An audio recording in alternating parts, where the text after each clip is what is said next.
a comenzar con los temas de enfermedad vascular cerebral y de neuropatías, que es lo que nos va a tocar revisar el día de hoy.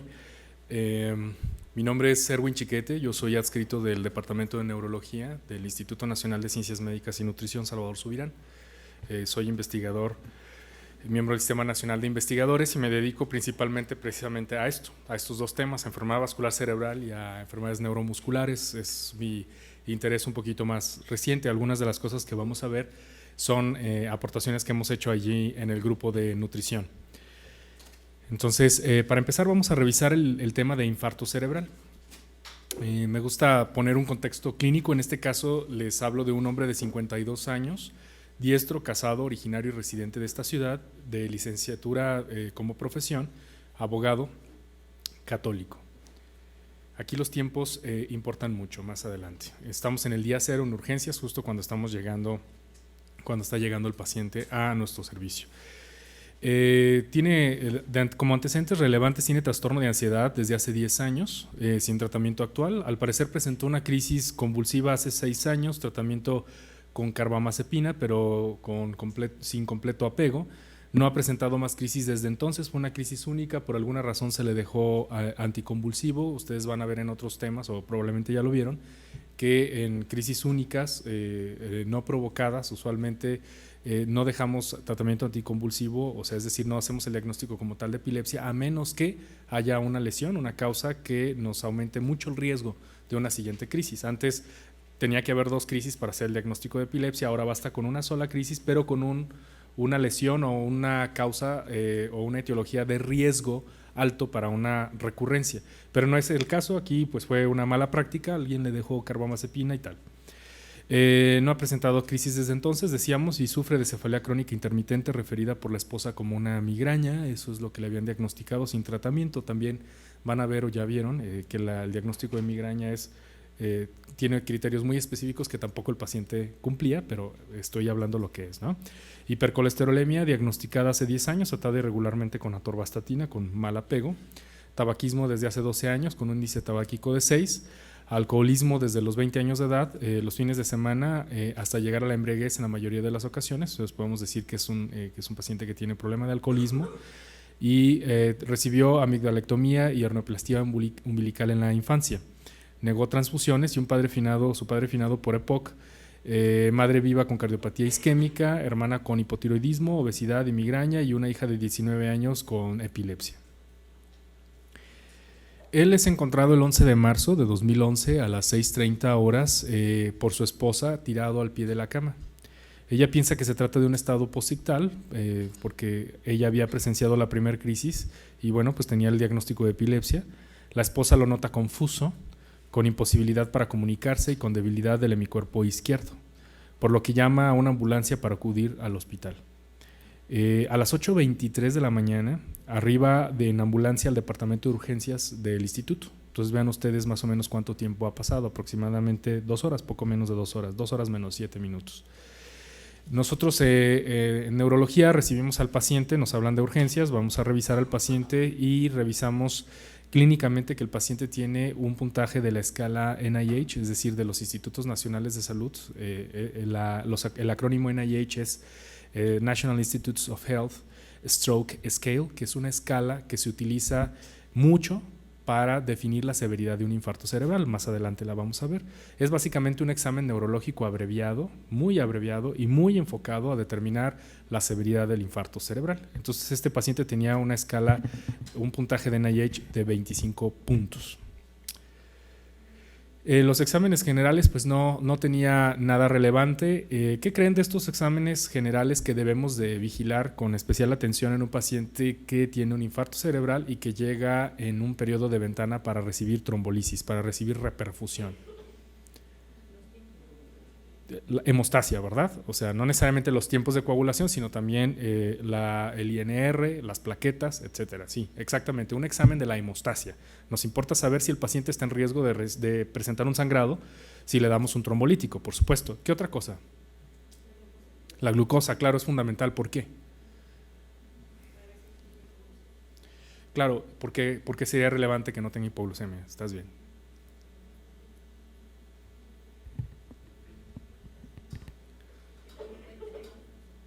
porque también puede tener confusión. Uh-huh. Exactamente. La hipoglucemia, sobre todo la hipoglucemia que cursa el umbral de los 60 miligramos por decilitro hacia abajo y que causa síntomas neurológicos, se le llama neuroglucopenia. Y la neuroglucopenia sindromáticamente se puede confundir con un infarto cerebral. Exactamente. Entonces, primero hay que descartar pues, que sea neuroglucopenia, ¿verdad? Porque si es tal cosa, eso se le llama situación clínica que simula un EBC. En inglés es stroke mimic. ¿Sí? Entonces, como es más cortito decir stroke mimic, todo el mundo dice así, aunque no es completamente correcto. Sería situación clínica que simula un infarto cerebral o situación clínica que simula una EBC, pero stroke mimic es la jerga que más se utiliza. Es claro, es una de las causas de stroke mimic, ¿no? La neuroglucopenia. ¿Qué otra cosa? Los electrolitos séricos, claro. ¿Por qué? Porque las disnatremias, sobre todo, también las discalemias o dispotasemias no tanto causan alteraciones que se puedan confundir con un EBC, pero sí sodio y calcio, ¿no? Así es. Y básicamente, ¿no? ¿Qué otra de las cosas nos podría preocupar? Pues una hemoglobina baja, porque si tenemos un paciente con una hemoglobina baja y además le damos un trombolítico, pues probablemente eso pueda, por el mismo trombolítico tiene un riesgo intrínseco de presentar sangrado, pues entonces que el paciente presente un sangrado o que tenga un sangrado activo no reconocido y que por lo tanto tenga riesgo con el trombolítico. El tema es que nosotros hicimos un diagnóstico sindromático de síndrome de neurona motora superior. Hay que recordar que el paciente tenía problemas para mover la parte izquierda del cuerpo, tenía una hemiplegia prácticamente del lado izquierdo y el paciente tenía trastorno del lenguaje. Es algo muy interesante que vamos a revisar más adelante con este caso. Tenía un síndrome hemisensitivo izquierdo porque también tenía hipoestesia del lado izquierdo, o sea, no tenía sensibilidad ni movimiento del lado izquierdo, y tenía un síndrome de afasia cruzada. ¿Por qué? Sí, no se podía comunicar, el paciente tenía una afasia global, o sea, no solamente no podía emitir lenguaje, sino además no podía entender el lenguaje, ¿sí? Exactamente. Y eso hace un síndrome de afasia, pero ¿por qué cruzada aquí? ¿Dónde tenemos la representación del lenguaje en la mayoría de los seres humanos? ¿En qué hemisferio? En el lado izquierdo. El 90% de las personas diestras tienen una representación del lenguaje en el lado izquierdo. ¿Y de los zurdos? El 60 al 70% también es izquierdo. O sea, es un error conceptual el creer que es exactamente opuesto en los zurdos y en los derechos. Mucha gente piensa, es que los zurdos tienen representación del lenguaje del lado derecho y los diestros pues del lado izquierdo. No, o sea, la enorme mayoría de los seres humanos, incluyendo los zurdos, también tienen representación del lenguaje del lado izquierdo, pero este es uno de ese porcentaje de paciente que, siendo diestro, tiene representación del lenguaje del lado derecho. Por eso tenía afasia con un síndrome hemisensitivo y de hemiplegia del lado izquierdo. O sea, es un caso raro, ¿no? De representación del lenguaje del lado derecho en una persona diestra. ¿Por qué? Porque dijimos que era el 90%, ¿verdad? O sea que hay un 10% de gente que, siendo diestros, su representación del lenguaje es homolateral a su destreza manual, ¿no? Bueno, exacto. Entonces tiene un síndrome de afasia cruzada y luego tiene un síndrome de hemianopsia homónima izquierda. Eso se explica por la lesión. La hemianopsia homónima izquierda, ¿qué es? Por ahí vi en su programa que les enseñaron examen neurológico, ¿verdad? Al principio. Así brevemente. No los van a poner en el ENARM a reconocer un síndrome de hemianopsia homónima izquierda, pero sí les pueden dar ese dato para integrarlo en un síndrome que tienen que diagnosticar. Entonces, pues es importante conocer el término, ¿no? ¿Qué es? Es un problema visual, ¿no? En neurología, lo primero que tienen que hacer con los términos es reconocer ese problema de qué es, del movimiento, de la sensibilidad, del equilibrio, es visual, es olfativo, es auditivo, ¿sí? ¿De qué tipo? ¿Sí? Entonces, hemianopsia es un problema visual, ¿no? Entonces, hemianopsia significa que la mitad de un campo visual está perdido. Y dice que es homónima, entonces significa que es del mismo lado. Y dice que es izquierda, perfecto, entonces significa que el lado izquierdo, es decir, el temporal del ojo izquierdo, está perdido. Y el lado izquierdo, es decir, el nasal del lado del ojo derecho, también está perdido, es decir, el paciente tiene un problema así, una ceguera así, ¿no? ¿Y eso por qué se da? Porque las fibras visuales se dirigen, el lado nasal del lado izquierdo y el lado temporal del lado izquierdo y el lado nasal del lado derecho se dirigen hacia el hemisferio derecho. Entonces, si tenemos una lesión aquí, ¿qué va a pasar? Esta parte y esta parte no la vamos a ver, ¿de acuerdo? Entonces, los síndromes de amianopsia homónima típicamente son lesiones hemisféricas. No solamente los dan los CVCs, también los infartos y todo eso. Pero lo que te dice es, la lesión es en hemisferio. Entonces, en automático descartas cerebelo, ¿verdad? Y descartas tallo, porque pues por el tallo cerebral pues no pasan las vías visuales, ¿verdad? Entonces, así de simple y lógica es la neurología. O sea, así nosotros hacemos los diagnósticos y decimos, mira, pues si estos son los signos y síntomas, pues entonces ¿dónde está la lesión? Ahí, ¿no? Entonces es hemisférico. Entonces descartamos tallo, descartamos cerebelo, descartamos médula espinal, descartamos nervio periférico y músculo, ¿no? Nada más con este dato. Muy bien. Y síndrome de heminatención izquierda. El síndrome de heminatención lo pueden ver ustedes también como síndrome de heminegligencia izquierda. Es un síndrome en el que el paciente tiene problemas para detectar dos estímulos simultáneos de tal forma que ignora el que estemos indicando. Por ejemplo, en este caso es síndrome de heminatención izquierda, que significa que el lado izquierdo no lo reconoce. No solamente tiene hemianopsia homónima izquierda, sino que además, cuando nosotros el paciente puede tener a más de una modalidad, en este caso el paciente tenía visual, era la más clara. ¿Qué decíamos? Bueno, le poníamos al paciente, imagínense, está la cara del paciente de este lado y le decíamos, ¿cuántos dedos ve aquí? No entendía la orden, pero al ver 2, ¿sí? Levantaba la mano y la reconocía, ¿no? Y me llevaba la mano derecha hacia los ojos, hacia los dedos. Y cuando hacíamos esto también. Pero cuando dos estímulos eran expuestos ante el paciente al mismo tiempo, solo reconocía los del lado derecho. Este paciente era así. En un paciente que se puede comunicar es muy fácil detectar este problema porque el paciente coopera. Entonces le decimos, ¿cuántos dedos ve aquí? 2. ¿Cuántos dedos ve aquí? 1. ¿Cuántos dedos ve aquí? 2. ¿Cuántos dedos ve aquí? 3. ¿Cuántos dedos ve aquí? 4. ¿Qué lado está ignorando? Exacto. Ese es inatención visual del lado izquierdo. Táctil. ¿Dónde le estoy tocando? Y le tocas la pierna derecha o el brazo derecho. El brazo derecho, muy bien. ¿Dónde le estoy tocando? El brazo izquierdo. ¿Dónde le estoy tocando? Brazo derecho. ¿Dónde le estoy tocando? Pierna derecha. ¿Dónde le estoy tocando? Cara del lado derecho. ¿Qué lado está ignorando? El izquierdo. Es decir, con una estimulación doble simultánea, él niega el estímulo de un lado, ¿sí? Esas lesiones nuevamente son hemisféricas. Si un paciente tuyo tiene eso, esa lesión está en un hemisferio, en el hemisferio contralateral al lado que ignore. Entonces, en automático, descartas cerebelo, descartas tallo, descartas médula espinal. Entonces, no teníamos ninguna duda de que este paciente iba a tener una lesión hemisférica. ¿De acuerdo? Como es un síndrome neurológico, focal, agudo, súbito, ahorita lo vamos a definir, pues eso es EBC hasta no demostrar lo contrario. Hay que demostrar qué tipo de EBC, es isquémico, es hemorrágico, cuál, ¿no? Y ahorita lo vamos a ver. Hicimos un diagnóstico de infarto cerebral en territorio de la arteria cerebral media derecha. ¿Por qué derecha? Porque el déficit sensitivo y motor es del lado izquierdo. ¿Y por qué de cerebral media? Porque es el territorio que típicamente nos va a irrigar a la mayor parte del hemisferio, a la mayor proporción del hemisferio, así es. Y pensamos que era una oclusión aguda. Hay que hacer diagnóstico diferencial. Como nosotros por pura epidemiología, en las personas que tengan un déficit neurológico focal súbito, lo más probable es que sea un infarto cerebral. ¿Sí? Porque aún en México, que tenemos una elevada frecuencia, ahorita vamos a ver, de hemorragia intracerebral debido a mal control de la hipertensión, ¿sí? Aún en México, las series más grandes dicen que tenemos entre un 20 y un 35% de hemorragias, o sea que el resto son infartos en la mayoría de los casos. Entonces, por pura epidemiología, si alguien presenta eso, lo primero que tienes que pensar es que es un infarto cerebral. Tienes que hacer estudios para confirmarlo, por supuesto. Vamos a ver eso.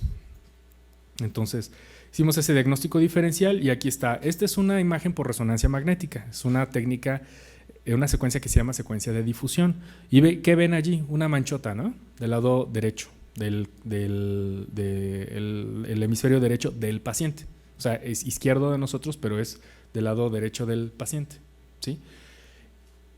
Cuando vemos nosotros esta lesión en la técnica de difusión, entonces estamos haciendo el diagnóstico de una lesión aguda cerebral. La técnica de difusión, como su nombre lo dice, lo que hace es detectar la difusión de protones. Acuérdense que los protones pues, es el hidrógeno y es lo que más tiene el agua, ¿no? Recuerden que son protones, o sea, es un protón más un OH. La difusión del agua a través de las membranas, ¿de qué depende? De la osmolaridad dentro y fuera de la célula. Perfecto. ¿Y quién mantiene la osmolaridad dentro de la célula? La bomba sodio-potasio ATP-ASA. ¿Y qué requiere la bomba sodio-potasio ATP-ASA? ATP. O sea, ¿y de dónde obtenemos el ATP? De la energía. ¿Y la energía dónde viene? En la sangrita. Entonces, por pura consecuencia, si se tapa un vaso, no llega sangre y oxígeno, no produces ATP, falla la bomba sodio-potasio ATP-ASA, el equilibrio iónico no se mantiene y los protones no difunden adecuadamente. Y eso lo detectamos con esta técnica que se llama difusión. Vean cómo sirve la bioquímica, ¿eh? No crean que estaba ahí nada más de adorno. Sirve porque para hacer diagnósticos en neurología necesitamos saber bioquímica. ¿De acuerdo? Entonces, luego hacemos otra secuencia que se llama de Flair, que le ven allí donde está apuntándose la flecha. Pues un algo que sugiere un coágulo, ¿no? Lo que ustedes ven aquí como como un caracolito o como una lombricita es la arteria cerebral media.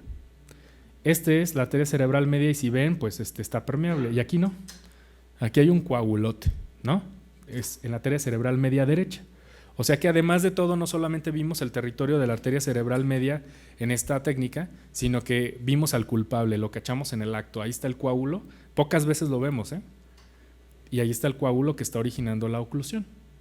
Ahora con este paciente ya tenemos el diagnóstico, ahora tenemos que decidir si tenemos que actuar o no, ¿sí?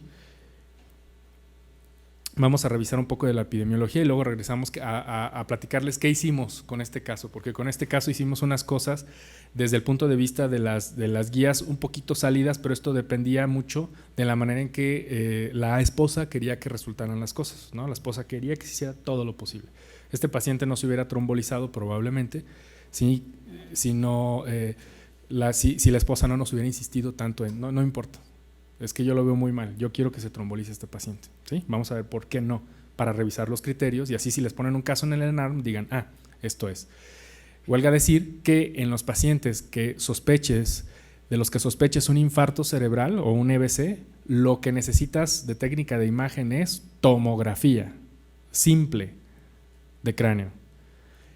Solo, dicen las guías, solo cuando la resonancia magnética se puede obtener más rápido que la tomografía, debes pedir resonancia magnética.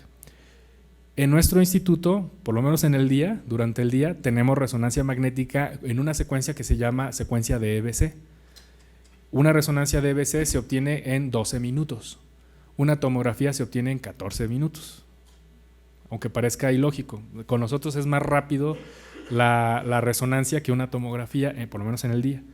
Pero en otros hospitales no, porque en otros hospitales ni siquiera hay resonador. Entonces lo que tienes es la tomografía. Entonces las guías dicen, aún en Estados Unidos dicen, lo que tienes que pedir es una tomografía simple. Entonces, si les preguntan ahí en un caso, ¿cuál es el siguiente paso a seguir? ¿Qué estudio debes de pedir? Te ponen tomografía, resonancia. Lo que tienes que contestar es tomografía. ¿De acuerdo? A menos que la pregunta diga, de tener todas las siguientes posibles y en un tiempo oportuno, ¿cuál pedirías? Resonancia. ¿De acuerdo? Entonces todo depende del contexto. Si les dicen ¿cuál pides? Y no les explican el contexto, es tomografía. Si les dicen pero todas las puedes obtener igualmente rápido, ¿cuáles pides? Resonancia. ¿Sabes? Me pueden interrumpir en cualquier momento, ¿eh? Bueno, como ustedes saben, incidencias son, y también eso viene en el ENRAM, casos nuevos detectados. Es decir, cuántos casos nuevos se observan en un periodo de tiempo determinado. Generalmente el corte es anual, es decir, cuántos casos nuevos observamos de una enfermedad anualmente. Cuántos CBCs nuevos observamos al año en el mundo. Como pueden ver, la incidencia, es decir, los casos nuevos, pues dependen mucho de la edad. Vean ustedes cómo la probabilidad de adquirir un EBC, pues evidentemente va aumentando con el paso del tiempo porque es una enfermedad en la mayoría de los casos aterotrombótica, o sea, debido a oclusión de una arteria en donde un ateroma casi siempre tiene que ver. Y pues eso, ¿de dónde se forman los ateromas? Pues de una condición metabólica propicia como dislipidemia, obesidad, hipertensión, diabetes mellitus, etcétera. Y todas esas enfermedades son propias de las edades más avanzadas. Entonces, con el paso del tiempo, se adquieren factores de riesgo que aumentan las probabilidades de tener un infarto cerebral. En México, mi jefe del departamento, el doctor Carlos Cantú, hizo un estudio en la ciudad de Durango para determinar cuál era la incidencia en México. Solamente se pueden estudiar estos casos de incidencia en lugares donde todos los pacientes vayan a 1 o 2 sitios hospitalarios. Aquí no se puede hacer en el DF porque la gente va a un montón de hospitales, son muchísimos. Y en la ciudad de Durango los hospitales públicos más importantes son 3 y los 3 son vecinos. Está el del ISSSTE, el del IMSS y el de la Secretaría de Salud, así en un radio de 2-3 cuadras, ¿no? Entonces era muy, muy fácil hacer un estudio así y por eso él lo hizo allí. ¿Y cuál es la incidencia de EBC en México? Si les hacen esa pregunta, deben de contestar 232 o entre 230 y 250 casos por 100,000 habitantes por año. Es decir, en México, cada año observamos 232 nuevos EBCs, hemorrágico o infarto cerebral, cualquiera de los dos, por cada 100,000 habitantes por año, ¿de acuerdo?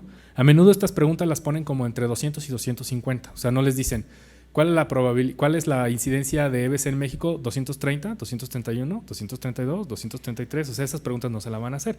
Pero entonces guárdense en la memoria el rango, entre 200 y 250 casos nuevos por año por cada 100,000 habitantes. Es decir, la incidencia es de 232 por cada 100,000 habitantes por año.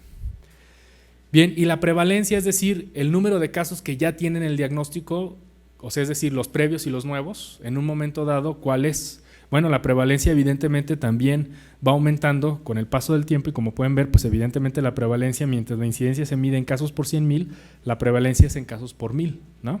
Y entonces vemos cómo la prevalencia es muy similar a lo largo en todo el mundo, en diferentes países, pero casi siempre es mayor en el hombre que en la mujer. Es muy similar a lo que observamos en la enfermedad coronaria. ¿Por qué? Pues por los factores de riesgo. En México, en el estudio de Durango que les decía, la prevalencia es de 7.7 casos por 1,000 habitantes. Entonces, si les preguntan, ¿y la prevalencia debe ser en México? Ustedes tienen que decir que es entre 5 y 10 casos por 1,000 habitantes. Es mucho, ¿eh? O sea, estamos hablando que es casi el 1%. Casi 1 de cada 100 mexicanos ha sufrido un EBC en algún punto de su vida. O sea, casi 1 por 100 personas. Es decir, es muy frecuente. ¿Y qué tan frecuente es como causa de muerte?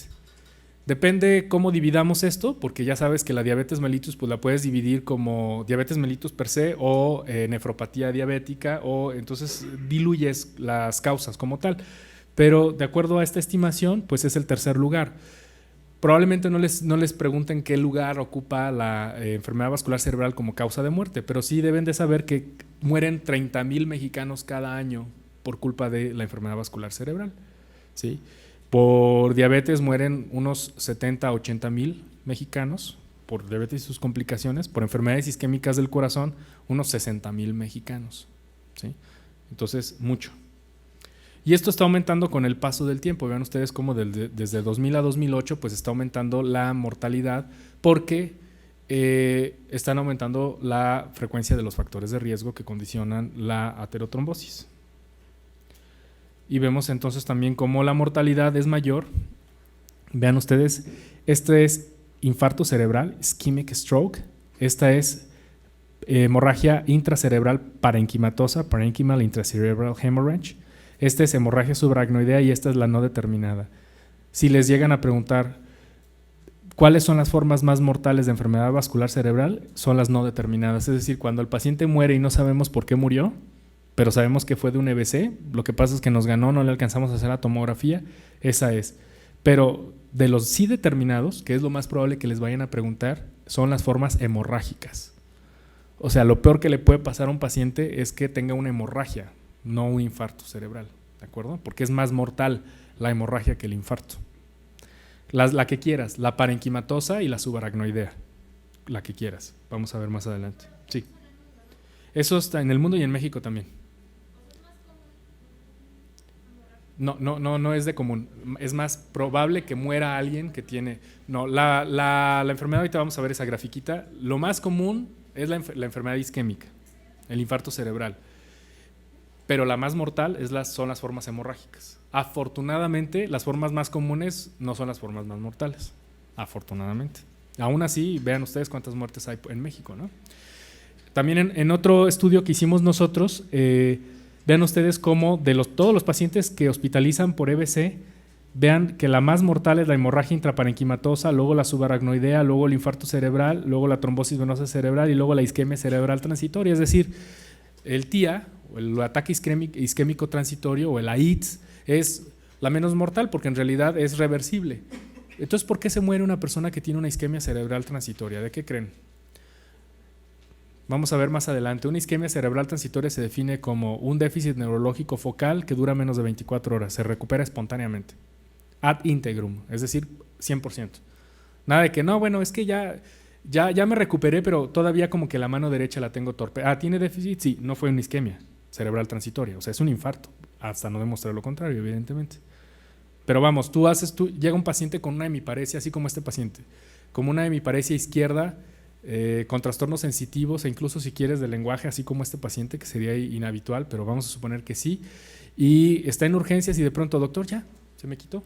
Y luego lo revisas y todo y dices, bueno, sí, efectivamente, bueno, vamos a hacerle un estudio de imagen, porque no vaya a ser un infarto que iba a ser así y en realidad fue más pequeño de lo que pensamos, pero finalmente sí es un infarto. Haces la tomografía y normal. Dices, bueno, lo voy a dejar en observación, ¿sí? Unas horas y resulta que el paciente totalmente recuperado. ¿Qué pasó con ese paciente? Pues fue presumiblemente una isquemia cerebral transitoria. Entonces, ¿cómo puede morir un paciente con una isquemia cerebral transitoria? ¿De qué creen que muera? Porque no es cero mortal, vean ustedes. La probabilidad de sobrevida a 30 días es muy alta, es más del 80%, pero ¿por qué entonces mueren? Por la palabra no es la correcta, recurrencia. ¿Por qué? Porque una isquemia cerebral transitoria, grábenselo muy bien, es como una angina de pecho, es la angina cerebral, avisa que viene un infarto. Y la probabilidad de que ocurra un infarto en una persona con isquemia cerebral transitoria es más alta que una persona que no haya tenido una isquemia cerebral transitoria. Entonces, los síndromes coronarios agudos se parecen mucho a los síndromes cerebrovasculares. La única diferencia es que es más complejo el cerebro porque, con todo respeto, pues el infarto se infarta o no se infarta y el cerebro infarta, se le trombosan las venas, se le rompe un vaso, tiene aneurismas, entonces puede pasar mucha cosa vascular, no solamente isquémica, la patología, ¿sí? Pero en la patología isquémica es muy similar, ¿eh? De hecho, los cardiólogos nos llevan mucha ventaja porque ellos ya han estudiado muchísimo y muchos de los modelos que aplicamos para la isquemia cerebral y el infarto cerebral los hemos traslapado y nos los hemos robado de cardiología, ¿sí? Es más, primero se trombolizó una arteria coronaria tapada que una arteria cerebral tapada, ¿no? Entonces sí nos llevan mucha ventaja, pero la patología cerebrovascular en cerebro es más compleja. ¿Por qué? Porque hay aneurismas, hay malformaciones vasculares, etcétera, etcétera, ¿sí? El punto aquí es que, exacto, cuando ustedes reciban un paciente y si les preguntan, ¿qué haces con un paciente con una isquemia cerebral transitoria que se ha recuperado? A, lo mandas a casa. B, lo mantienes en observación 6 horas y luego lo mandas a casa, etcétera, etcétera. Se queda hospitalizado. Recordarán ustedes de sus pases por urgencias o por algún servicio de algún lugar que los mandaban a casa. Exacto, mal. No se van a casa, se deben de quedar hospitalizados. ¿Por qué? Porque es muy probable que puedan tener una recurrencia, pero ahora en la forma de infarto cerebral. Y a lo mejor algunos de ustedes dicen, sí, pero había una escalita ahí que le medían, que estaba en el celular, que decía si el paciente se podía ir a su casa de manera segura o se tenía que quedar. Exacto, existe una escala que vamos a ver más adelante, que es la escala ABCD al cuadrado, ¿sí? Que A es de age, B es de blood pressure, C es de manifestaciones clínicas, de clinics, D es de duración y la otra D es de diabetes. Entonces, nosotros con esa escala estimamos si una persona tiene más riesgo de recurrencia. Por ejemplo, en las personas con un ABCD menor de 2 o menos, o sea, menos de 2, perdón, 0 o 1, se puede ir a su casa. Y los mandamos a casa. ¿Por qué? Porque la probabilidad de que recurra es muy baja. Las personas con 2 o más se deben de quedar hospitalizados. Y más de 3, la probabilidad de recurrencia es muy alta, ¿sí? Entonces estratificamos el riesgo. muy similar a como se hace en los Zika, ¿no? En los síndromes coronarios agudos, muy similar. Entonces vean ustedes cómo de la mortalidad, aquí probablemente no alcancen a ver muy bien, pero vean ustedes cómo la hemorragia subaracnoidea, la hemorragia intracerebral son las más mortales, luego el infarto cerebral, etcétera, etcétera. Es decir, cuidado, el 2.8% de los mexicanos con isquemia cerebral transitoria muere a 30 días. ¿Por qué razón muere? Pues porque se infartan. ¿Sí? No se nos deben de ir esos. En un estudio que hicimos aquí en México para seguir a las personas con infarto cerebral por un año, para ver qué les pasaba, ahora sí, infarto cerebral al año, fíjense que determinamos esto. Los colores aquí hablan de la severidad de acuerdo a una escala que se llama escala modificada de Rankin. Rankin sin G, porque Rankin es un apellido, no ranking de establecimiento. En este caso, la escala modificada de Rankin nos dice 0 es no hay síntomas en lo absoluto y 6 es la muerte. Entonces aquí en código de colores podemos ver desde el muy bueno hasta el muy malo, obvio, morir, a no tener nada. Vean ustedes cómo se va generando un efecto embudo a través del año, donde las personas que están medio mal se terminan muriendo, es decir, se duplica la mortalidad al año, mientras que a 30 días es del 15%, al año es del 29%, o sea, prácticamente el doble. Las personas que están medio bien terminan recuperándose mucho. Vean ustedes cómo se polariza esto se le llama efecto embudo. ¿Sí? ¿Por qué creen? Esto es por recuperación. ¿Y esto por qué? Porque las personas que quedan medio mal, que quedan en una etapa con un déficit funcional importante, quedan con grave riesgo de morir a un año. Si les llegan a preguntar en el ENARM, después de la fase aguda, ¿cuál es la principal causa de muerte en los pacientes con infarto cerebral? Les van a poner varias cosas, les van a poner recurrencia, les van a poner neumonía, les van a poner infección de vías urinarias, les van a poner complicaciones hemorrágicas, etcétera. Lo que tienen que contestar ustedes es neumonía. La principal causa de muerte, cuando un paciente ya libró la fase aguda, los primeros 30 días, después de eso, lo que más mata pacientes con EBC son las neumonías. O sea, quedan en riesgo de adquirir la muerte debido a una infección. ¿Cuál es la probabilidad de sobrevida? Estas son curvas que se llaman de Kaplan y Meyer, y lo que hacen es estimar cuáles son las probabilidades de sobrevida. Si se separan mucho estas líneas, significa que hay diferencias, y si están juntitas, pues que no las hay, ¿no?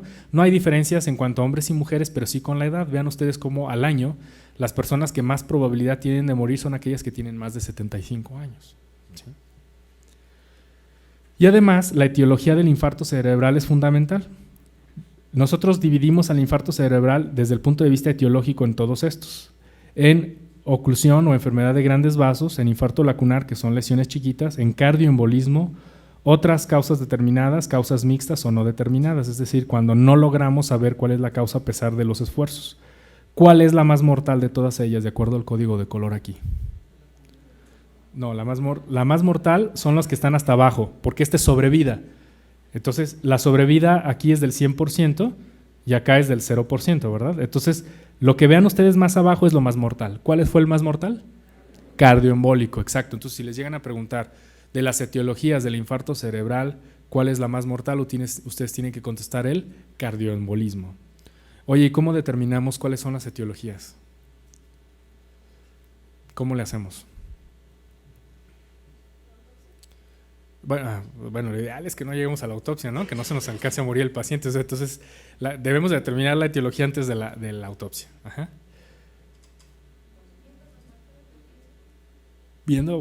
Poniendo atención a los factores de riesgo. Claro, como ¿qué factor de riesgo sería muy, muy fuerte de cardioembolismo? No. Fibrilación auricular. Grábenselo perfectamente. Si les ponen a ustedes una viñeta clínica de un paciente de 72 años de edad con fibrilación auricular que se presenta a urgencias con un déficit focal súbito, que caracterizado por una hemiparesia, bla, bla, bla, bla, bla, eso es un EBC. Cantadísimo. Tiene FA el paciente, tiene la edad de alto riesgo. O sea, es un EBC hasta no demostrar lo contrario. Y además cardioembólico, ¿no? Por si fuera poco. O sea, hasta eso puedes decir, excepto si el paciente estaba anticoagulado. Porque ¿qué tal si el paciente estaba anticoagulado y se nos pasaron las cucharadas? Es decir, el INR está prolongado. ¿En qué está en riesgo el paciente? De hemorragia. Claro, de sangrado intracerebral. Entonces, La viñeta clínica, eso gránselo muy bien, tienen que estar con la mente muy despejada mientras están contestando su examen, porque allí les van a poner, el diablo está en los detalles, les van a poner ese datito que les ayuda a sospechar, no, a ver, va a ser por este lado, por este otro. Y cuídense de los distractores, ¿eh? O sea, aún en un paciente anticoagulado con fibrilación auricular, lo primero que tienes que pensar es en infarto, porque aún en ellos lo más frecuente es el infarto que la hemorragia. Ya si les ponen una cosa así como que el INR se le toma y traía 12 de INR, ¿sí? Bueno, entonces, ¿cuál es tu sospecha? Pues ahora sí ya sospecho mucho más de una fibrilación, de una hemorragia intracerebral asociada a la anticoagulación. ¿Por qué? Porque es más factible la subanticoagulación que la sobreanticoagulación, ¿sí? Ok. Y la escala de severidad, vean, el NIH para esto nos sirve, para establecer también qué tan severo es el EBC y por lo tanto cuáles son las probabilidades de muerte. Entonces, en las personas con menos de 9 se considera un EBC leve, 9 a 18 moderado y más de 18 severo. Vean ustedes, pues evidentemente el severo es el que es más mortal. Correlaciona directamente con el tamaño del infarto. ¿Cuáles son los costos de la enfermedad vascular cerebral? Pues muy altos. Vean ustedes, por lo menos este estudio europeo muestra que se gastó en 2010 por cada paciente con EBC 19.394 euros. En 2004 fueron 21.000 euros. Vean epilepsia, por ejemplo, 6.000 euros y unos 15.000 euros en 2004. ¿Por qué se gastó menos después? Pues porque salieron del mercado, salieron de la patente varios fármacos, hubo fármacos genéricos y eso bajó mucho los costos, pero en EBC no, ¿sí? En EBC más o menos se ha establecido. Cada paciente europeo cuesta casi 20.000 euros por año. Es muchísimo dinero, ¿sí? Desde la hospitalización, todo lo que le hagas de estudios, etcétera, etcétera. En México, bueno, pues somos más barateros y entonces el costo, esto es en dólares, esto es el único estudio económico que se hizo, son unos $8,000 por año. Un poquito menos de la mitad, o sea, no, mucho más de la mitad de lo que cuesta en Europa tratar a un paciente con EBC. Bien, ¿qué factores de riesgo hay para EBC? La edad es el más importante, por cada 10 años arriba de 55 hay 1.7 veces más probabilidades de que te dé un EBC. La historia familiar, presión arterial sistólica, grábenselo muy bien, el principal factor de riesgo para la enfermedad vascular cerebral, la que quieras, hemorragia intracerebral, hemorragia subaracnoidea, infarto cerebral o isquemia cerebral transitoria, el factor de riesgo más importante, ¿cuál es? Hipertensión, no diabetes, sí es un factor de riesgo, obesidad también es un factor de riesgo, dislipidemia, claro que también, tabaquismo, bla, bla, bla, bla, bla, pero si les ponen todos y les dicen, señala el más importante, ¿cuál señalan? Hipertensión. Grábenselo muy bien, el 70% de todos los pacientes con EBC son hipertensos. O sea, es el más frecuente. En cambio, diabetes es un 50%, obesidad es un 60%, es decir, finalmente el más importante es la hipertensión. Y bueno, esto es muy importante. En la ENSANUD 2006, vean ustedes las frecuencias. Esto es 2006, ya tenemos la ENSANUD 2007, pero no todo, perdón, 2012, pero no todos los mismos datos ya contamos con ellos. Entonces, obesidad abdominal, definido por el perímetro abdominal, un 76%. La hipoalfa, lipoproteinemia, 60%. Por cierto, si les preguntan cuál es la dislipidemia heterogénica más común en el mexicano, no contesten LDL altas, no contesten triglicéridos altos, lo que deben contestar es HDL bajas. Acuérdense que son las lipoproteínas protectoras. Entonces, el principal problema del mexicano es HDL bajas. Desgraciadamente, no hay fármacos que eleven las HDL. O sea, no le puedes dar a alguien algo para que suba sus HDL. Sí, que haga ejercicio, sí, que tenga mejor dieta, etcétera, pero no hay una medicina. Hay medicinas para bajar cosas, pero no tenemos una medicina para subir esa, excepto una medicina que ya no se vende mucho en México o no se vende en lo absoluto, que es la ácido nicotínico. Esa sí podía elevar las HDL, ¿sí? Pero lo más probable es que no les pregunten esto porque ya ni siquiera lo tenemos tan fácilmente en el mercado. Entonces, hipertensión arterial, vean, 43%. El 43% de los mexicanos, esto es de todos los mexicanos, con y sin EBC, 43% de los mexicanos somos hipertensos o son hipertensos, mientras que la diabetes era un 14%. O sea, es más problema de salud pública la hipertensión que la diabetes, ¿sí? Y eso es una tristeza porque es mucho más fácil, ustedes probablemente ya han experimentado eso y si no lo van a experimentar, es más fácil controlar un hipertenso que un diabético. Y tristemente la hipertensión es un problema de salud nacional. Si el paciente, en otro estudio que hicimos nosotros también en el departamento, pero coordinando a todo Latinoamérica, en un estudio que publicamos en Clinical Cardiology, vimos que el paciente con EBC muchas veces tiene otros territorios arteriales afectados, corazón y arterias periféricas. Y entonces vimos, como era nuestra hipótesis, que una persona que tenga un territorio afectado, cualquiera que sea, tiene esta probabilidad de muerte a 4 años. Una persona que tenga 2 territorios afectados es esto, y una persona que tenga los 3, un 30% de probabilidades de muerte. Y son personas que ya habían sobrevivido a un evento. Es decir, entre más territorios afectados, más probabilidades hay de morir. Entonces, ¿qué te quiero decir con todo esto? Que te lleves de mensaje es que un paciente que tenga infarto cerebral no se debe de ir a casa hasta que hayas demostrado primero cuál es la etiología. ¿Qué estudios le pedirías a un paciente para saber si tiene fibrilación auricular paroxística, por ejemplo? Porque tú lo revisas en urgencias y ves el monitor y ves el electro y dices, pues no está en FA. Un estudio Holter. Puedes volver a hacer un ecocardiograma en reposo de 12 derivaciones, y si ahí detectas la fibrilación auricular, pues ya no necesitas el Holter. Pero si no, un estudio Holter, exactamente, un monitoreo de por lo menos 24 horas, ¿no? Exacto. Y para saber si tiene trombos intracavitarios ese corazón, un ecocardiograma, claro. Para saber si tiene una valvulopatía, pues en un ecocardiograma. Oye, ¿y para saber si tiene placas en las carótidas? Un ultrasonido Doppler carotidio, exacto. Y para saber si las oclusiones arteriales son más bien intracraneales, es decir, no tiene placas acá, pero trae placas de colesterol aquí, ¿qué le haces? Una angiografía, ¿sí? Puedes hacer una angiografía convencional o le haces una angiotomografía o una angioresonancia magnética, que es mucho menos cruenta, ¿sí?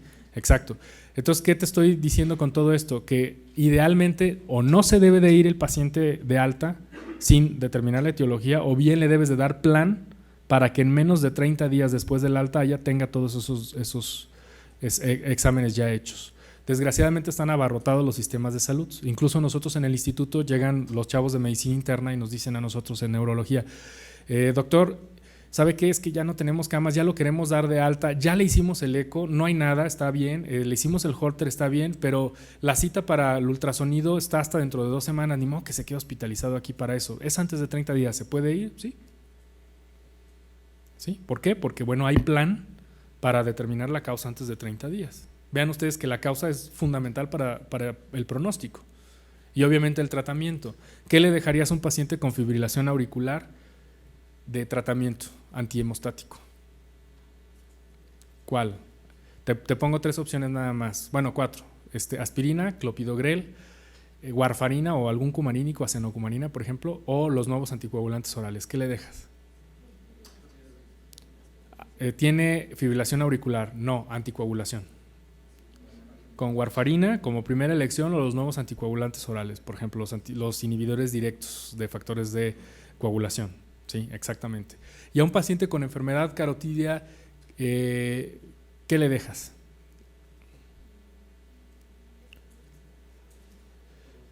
Bueno, una estatina, pues para bajar el colesterol y estabilizar la placa, ¿sí? La atorvastatina es la que más evidencia tiene, estoy de acuerdo con ustedes, pero no es un antihemostático. Le debes de dejar a todas las isquemias de lo que tú quieras, corazón, cerebro, periférico, lo que quieras, le tienes que dejar un antihemostático. O es un antiagregante o un anticoagulante. Siempre, siempre, siempre, a menos de que tenga una contraindicación. Pero la mayoría de los pacientes la requieren. ¿Qué le dejas? Sí, uno solo. Aspirina o clopidogrel. ¿De acuerdo? Oye, pero el paciente ya usaba aspirina como prevención primaria, entonces ¿qué le dejas? Aspirina más clopidogrel, porque se considera falla a aspirina, ¿sí? Ahorita vamos a ir viendo esos detalles, pero váyanlos anotando. Ajá. No en la patología cerebrovascular, sí en la coronaria, con nosotros no. Excepto en un caso muy particular, y es en los infartos menores, y solamente se deja por 30 días. Nada más, porque aumenta el riesgo de hemorragias. Se ha visto que no es tan... De hecho, nosotros ni para los infartos menores les dejamos doble antiagregación, a menos de que ya usara aspirina. Recuerden ustedes que muchas personas usan la aspirina ya nada más por factores de riesgo. 2 o más factores de riesgo de Framingham requieren aspirina. Entonces, si tiene obesidad, diabetes y lipidemia, pues debe de tomar aspirina. Pero, y si la usaba y además de eso se infarta, pues se considera falla aspirina. Siempre y cuando se la haya tomado en los últimos 10 días. ¿Sí? ¿Por qué 10 días? Grábense, número 10, aspirina. ¿Por qué? No es la vida media, pero sí es la duración del efecto. Ajá. Entonces, por esa razón. Entonces, si el paciente los últimos 10 días se tomó la aspirina, sí, perfecto. Entonces le toca aspirina más clopidogrel. Que no, que sí tomaba aspirina, pero que decidió que desde hace un mes era demasiada medicina y entonces ya no la tomó. Perfecto. Entonces, lo único que tiene que hacer es, ahora sí, tomársela. ¿No? Entonces, así de fácil. Muy bien. Oigan, y de la enfermedad carotidia, ¿qué saben? ¿Cuáles son los pacientes que se operan? ¿Sí saben que se les hacen darterectomía a las personas que las carótidas las tienen cochambrosas de una placa teromatosa? Cuando hay oclusión, ¿qué tanta oclusión? Más del 70%, pero menos del 100%, es decir, del 70 hasta el 99%. ¿Por qué? Porque ya las ocluidas, los pacientes que ya traen un coágulo que ya no les fluye la sangre, en realidad no le vas a hacer nada cuando ya se adaptó su cerebro a recibir sangre nomás de un lado. Para eso tenemos el polígono de Willis finalmente, ¿no? Para que se conecte un lado con el otro y de adelante hacia atrás. Así es, la circulación posterior con la anterior y la derecha con la izquierda. Entonces, pues de alguna manera sobrevive ahí nomás con un lado llegándole sangre, ¿no? Eso se ve. Se puede llegar a ver, sobre todo pues son oclusiones crónicas, que les dio tiempo al paciente de compensarse. Bueno, entonces hasta el 99%. ¿Por qué no menos de 70%? Es decir, la placa está avanzando y está ocluyendo la luz, pero si es así de chiquita, no se operan, solamente que sea más del 70%. ¿Por qué razón no menos del 70%? Porque la cirugía tiene riesgos, o sea, te puedes morir en una cirugía. Entonces, recuerden ustedes, para que valga la pena operar un paciente para cualquier cosa, rodilla, catarata, lo que tú quieras, los riesgos deben de ser inferiores a los beneficios. Si el riesgo de morir en cirugía es superior al beneficio, a la reducción del riesgo de morir por quitarle la placa, entonces no vale la pena operar, porque es un volado perdedor, ¿no? Entonces, como la probabilidad de muerte es mayor si operas a una persona de menos de 70%, mejor no lo sometes a ese riesgo, que no se juegue ese volado la persona, ¿no? Entonces, así más o menos va la cosa. Bueno, la enfermedad vascular cerebral aguda en su conjunto se divide en dos tipos, isquémica y hemorrágica. Existe un tercer tipo que ahorita vamos a ver, que sale un poquito de esta norma porque son enfermedades no arteriales, pero de las arteriales, los problemas arteriales cerebrovasculares, o sea cerebrales, se dividen en dos, patología hemorrágica y patología isquémica. La patología hemorrágica, que es del 20 al 30%, tiene dos formas, hemorragia intracerebral y hemorragia subaracnoidea. ¿Sí? La hemorragia subaracnoidea es la hemorragia que ocurre fuera del parénquima cerebral y dentro de las meninges, específicamente las leptomeninges, o sea, la aracnoides. ¿De acuerdo? ¿Cuál es la primera causa de hemorragia subaracnoidea, por cierto? La ruptura de un aneurisma. La hemorragia subaracnoidea. Y la patología isquémica, que les decía que es la principal, pero la patología isquémica se divide en dos, en infarto cerebral y en ataque isquémico transitorio. Infarto cerebral e isquemia cerebral transitoria o ataque isquémico transitorio. Casi todo el mundo decimos TIA, porque además es un nombre pegajoso, ¿no? Entonces, TIA es la isquemia cerebral transitoria. Por eso les decía que si un paciente te llega en urgencias con un déficit neurológico focal súbito, pues lo primero que piensas es que es un infarto cerebral, ¿no? Porque por pura epidemiología es lo más común. Entonces, en un estudio que hicimos también en el departamento, que se llama Estudio Rename Basque, que fue un registro de muchos hospitales, de 20 hospitales mexicanos, de la patología de la enfermedad vascular cerebral aguda, vimos que la isquemia cerebral era el 56.7%, transitoria 5.3% e infarto 50%. La hemorragia era un 40%, pero porque incluimos centros que reciben hemorragias porque hay servicio de neurocirugía y los operan, fue 28 y 12%. Y vean algo que se llama TBC, que vamos a ver hoy. La TBC es la trombosis venosa cerebral. O sea, esta es una enfermedad de las venas y esta es una enfermedad de las arterias. Entonces está bien sencillito. La patología cerebrovascular se divide en dos, arterial y venosa. Y la arterial o se te tapa un vaso o se te rompe un vaso. Así de simple. ¿Cómo los vemos en la tomografía? En la tomografía, Como la sangre tiene hierro y como el hierro es un metal, así como el calcio, se ve hiperdenso. Entonces vemos así. Claro, no tan hiperdenso como el hueso, pero esta es la hemorragia. En cambio, el infarto cerebral se ve al contrario, hipodenso. ¿De acuerdo? Esta es una tomografía. Entonces, si tu paciente con sospecha de infarto cerebral en urgencias tiene esto, ¿lo trombolizas? No, claro, porque ni siquiera es un infarto, ¿no? O sea, lo vas a empeorar además de todo. Si tiene esto, ¿lo trombolizas? Probablemente sí, siempre y cuando esté en periodo de ventana, pero la verdad este infarto ya es de más de 4.5 horas, ¿eh? Ya es viejito. Entonces, este paciente no se va a beneficiar porque si ya ves el infarto en la tomografía, significa que ya no hay tejido salvable, ¿eh? Si no lo ves, entonces significa que hay tejido salvable. Entonces, te ponen una viñeta clínica de un hombre de 72 años de edad con fibrilación auricular que decidió no anticoagularse porque las medicinas hacen daño y que bla, bla, bla, y se presenta con un déficit neurológico focal súbito. Le hacen una tomografía en urgencias, te ponen la viñeta ahí en el ENAR y te dicen que la tomografía es normal. ¿Lo tromboliza, sí o no? Sí, claro, porque la tomografía puede ser normal en las primeras 3 horas sobre todo, ¿sí? Algunos extienden ese periodo de normalidad de la tomografía hasta 6 horas, entonces grábense ese, el de 6. Es decir, una tomografía en las primeras 6 horas debe ser, o sea, usualmente es normal. ¿Por qué? Porque todavía no está muerto el tejido. ¿Cuándo se va a ver así? Cuando ya está muerto esa parte del cerebro. Entonces, evidentemente, ¿por qué nosotros trombolizamos a las personas en un periodo de ventana de 4 horas y media, 4.5 horas? Porque todavía podemos salvar ese tejido. Entonces, si lo ves muerto, ya está muerto. Ya no tiene caso que lo trombolices, ¿sí? Entonces, el objetivo por el que vamos es, de hecho, que esté normal y que todavía lo podamos salvar. ¿Qué es lo que tienes que asegurarte que tenga tu paciente con probable infarto cerebral? Que no tenga esto. O sea, la tomografía está diseñada para detectar que no tenga hemorragia. Y si no tiene hemorragia, órale. Si no tiene otras contraindicaciones, hay que trombolizarlo. Ahorita vamos a ver los criterios. Entonces, idealmente, la asignación del mecanismo que dio origen al infarto debe de realizarse en la estancia hospitalaria. Como les decía, la clasificación TOAST, así se llama, por un estudio que se hizo en los Estados Unidos que propuso esta clasificación, dice que las etiologías de un infarto cerebral son las que ya les había puesto: aterosclerosis de un gran vaso, cardioembolismo, oclusión de pequeño vaso, o sea, infarto lacunar, infarto de otra causa determinada y un infarto de una causa no determinada. ¿De acuerdo? Existen otras clasificaciones, esta parte me la voy a pasar un poquito porque no se las van a preguntar. Pero, entonces, ¿cuáles son las etiologías en México? De los pacientes que se infartan, ¿cuáles son las etiologías?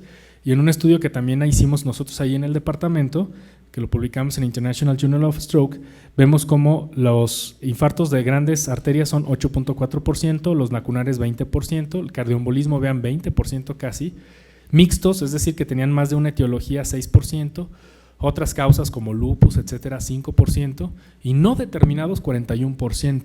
Tristemente en México muchos pacientes terminan sin determinarse la causa de su infarto cerebral. Porque hay gente en muchos hospitales que cree que si es EBC isquémico, aspirina para todo.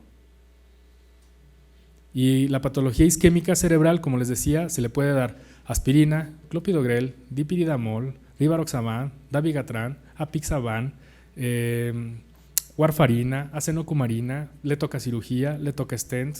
O sea, vean todas esas opciones terapéuticas. O sea, no es aspirina para todo, ¿verdad?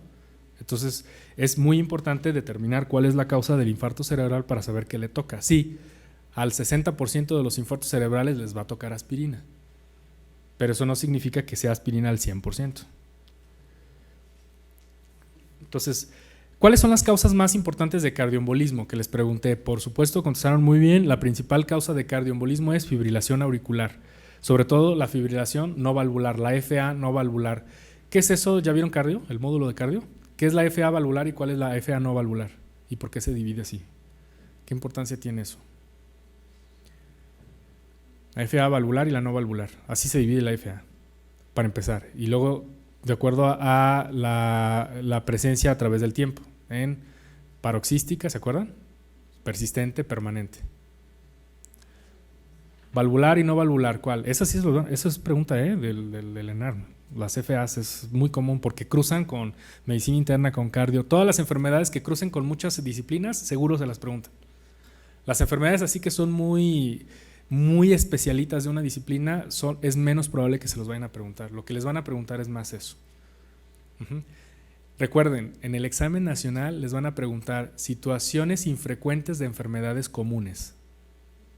¿Sí? ¿Sí me captan esa parte? No al revés. No situaciones frecuentes de enfermedades raras. Las enfermedades raras no se los van a preguntar. Les van a preguntar enfermedades comunes, pero en un contexto infrecuente.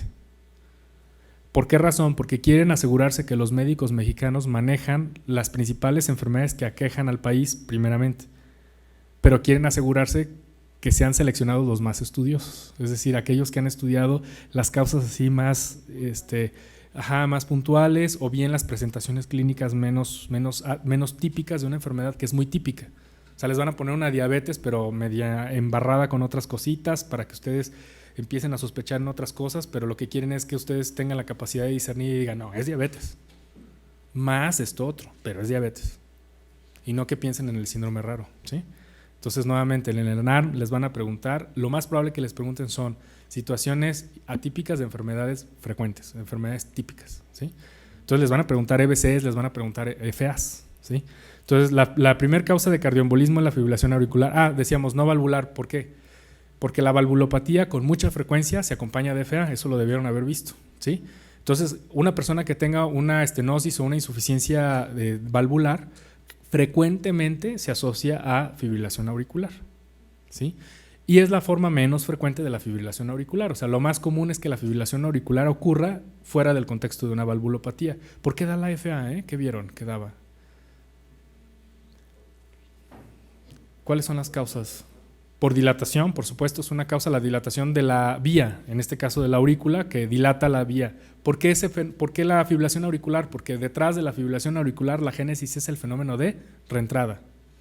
Es decir, una descarga de despolarización no sigue su curso normal, de tal forma que vuelve a entrar y circula y llega otra vez y vuelve a estimular a un corazón que todavía está parcialmente despolarizado, es decir, está en un periodo refractario relativo, no absoluto. Entonces lo puedes volver a despolarizar y entonces ya la aurícula empieza a tener una contracción irregular y no efectiva.